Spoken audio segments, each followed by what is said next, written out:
च्या कृपेने डिप्रेशनमधून बाहेर पडलेलं होतं। एक काळ असा होता की मनात इतका अंधार होता की जगायची इच्छाच उरली नव्हती। पण एका छोट्या पावलाने आयुष्य माझं बदलून गेलेले होतं। स्वामी अनुभव भाग 85वा।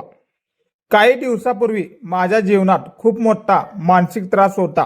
मन सतत कसलेलं होतं, कोणाशी बोलावेसी वाटत नव्हते, सगळं असूनही मनात रिकामेपणा जाणवत होता। अशा वेळी एक दिवस अचानक मंदिरात आरतीला जायचा विचार केलेला होता।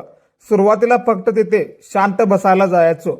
आरतीचा आवाज, स्वामी समर्थ यांचे नाम, हळूहळू मनाला शांतता मिळायला लागलेली होती। दिवसागणिक मी आरतीला जात राहिलेले होतं।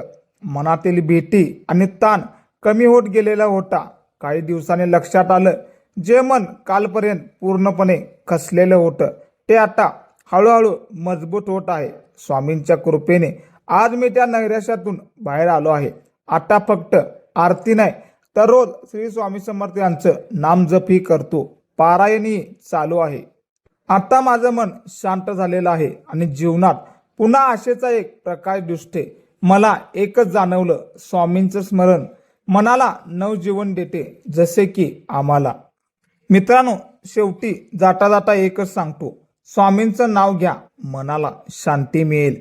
अशीच खरे अनुभव कथा ऐकायचा असतील तर प्रेमाने पॅटर्न वेगळा या चॅनेलला सहकार्य करा आणि श्री स्वामी समर्थ कमेंटमध्ये लिहायला विसरू नका।